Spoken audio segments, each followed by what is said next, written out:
TB and chest रोग विभाग Asian medical college doctor Santosh Kumar ने आगरा में बढ़ रहे प्रदूषण के लेवल को देखते हुए दी विस्तार जानकारी और बताया कि सर्दियां आते ही पोल्यूशन क्यों बढ़ जाता है।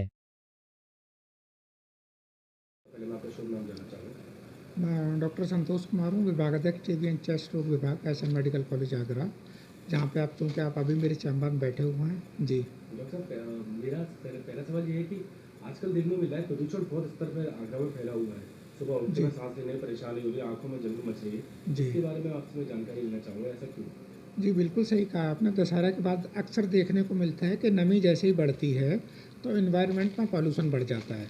दूसरा, हम अपने आगरा की बात करें तो रोड पे कंस्ट्रक्शन वर्क बहुत ज़्यादा हो रहा है, जिसकी वजह से धूल उड़ती है। क्योंकि अब मौसम चेंज हो रहा है तो अगर हम बाहर जो नए फूल पौधे आते हैं उसके कुछ परागकण भी होते हैं। कुछ इन दिनों में देखा गया है, कुछ लोग पटाखे इस तरह के और जो अचानक से जो रश बढ़ा है रोडों पे, बाज़ार में अगर आप देखें तो एकदम से गाड़ियाँ अचानक बढ़ गई। जैसे कार भी है, कोई भी घर से निकलता है तो तुरंत एक आदमी घर से निकलता है, एक कार से जाएगा। अगर घर में 3 कार हैं तो लोग अलग अलग कार से जाएंगे।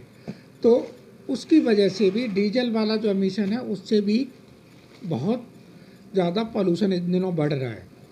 तीसरी चीज़, ये जो सफाई का काम चल रहा है दीपावली पर, हर घरों में दिवाली पर घर की सफाई हो रही है, उसमें सबसे ज़्यादा महत्वपूर्ण है हाउस डस्ट माइट।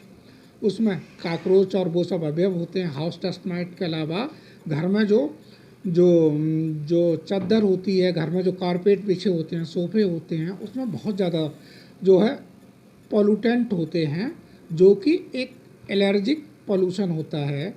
एलर्जी होती है, उसी की वजह से अचानक लोगों की सांस फूलना शुरू हो गई है। पॉल्यूशन के अलावा एक दूसरा कारण ये भी है कि हम अभी बताना चाहूँगा कि इन दिनों कई मरीज़ बढ़े हैं सांस के। अगर हम अपनी ओपीडी की बात करें तो जैसा अभी ये लिख के लाए हैं, 190 के आसपास, 190, 150, 200 तक केस ओपीडी में आ रहे हैं। वो चाहे वो टीबी के मरीज हों इन दिनों, चाहे वो सीओपीडी के केस हों, चाहे वो अस्थमा के केस हों, लंग कैंसर के केस हों, हार्ट के केस हों, वो सारे केस सांस एलर्जी की वजह से कहीं ना कहीं बढ़े हैं।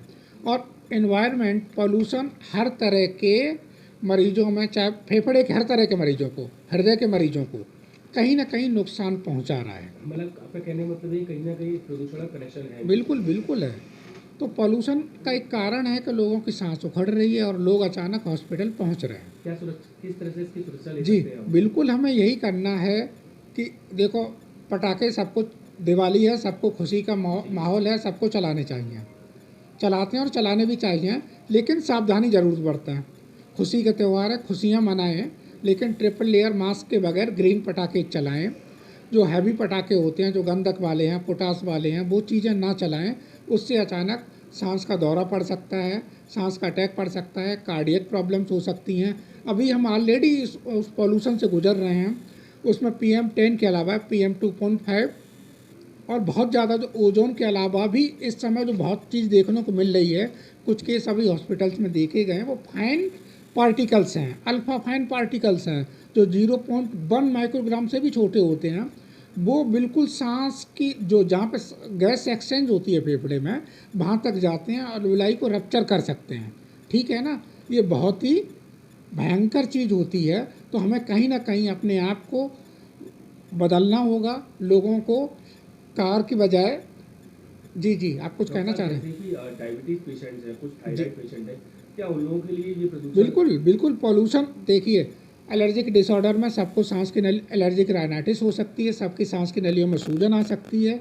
जिनमें इम्यूनोलॉजिकल कंप्रोमाइज पेशेंट हैं या इम्यूनिटी जिनकी वीक है, डायबिटीज़ के पेशेंट हो गए, ठीक है, थायराइड को हो गए, जिनका शुगर लेवल बहुत ज़्यादा बढ़ा हुआ है, या अनकंट्रोल्ड ब्लड प्रेशर है जिनका, उन्हें दिक्कत हो सकती है। ठीक है ना, लंग कैंसर केस हैं, किसी भी तरह का कैंसर केस हैं, चाहे वो ब्लड कैंसर के हैं, चाहे लंग कैंसर के हैं, किसी भी तरह कैंसर हो, या फिर HIV के पेशेंट हैं जिनमें इम्यूनिटी कम होती है, उनमें कहीं ना कहीं प्रॉब्लम थोड़ी सी हो रही है और होगी एनवायरनमेंट से।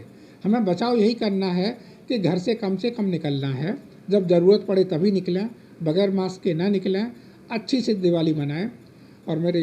और मैं यही कहना चाहूँगा, जब भी बाज़ार में निकलते हैं तो देखें, भीड़ से बचाव रखें, कोविड और टीबी के प्रोटोकॉल या फेफड़े के प्रोटोकॉल का ज़रूर पालन करें इस समय।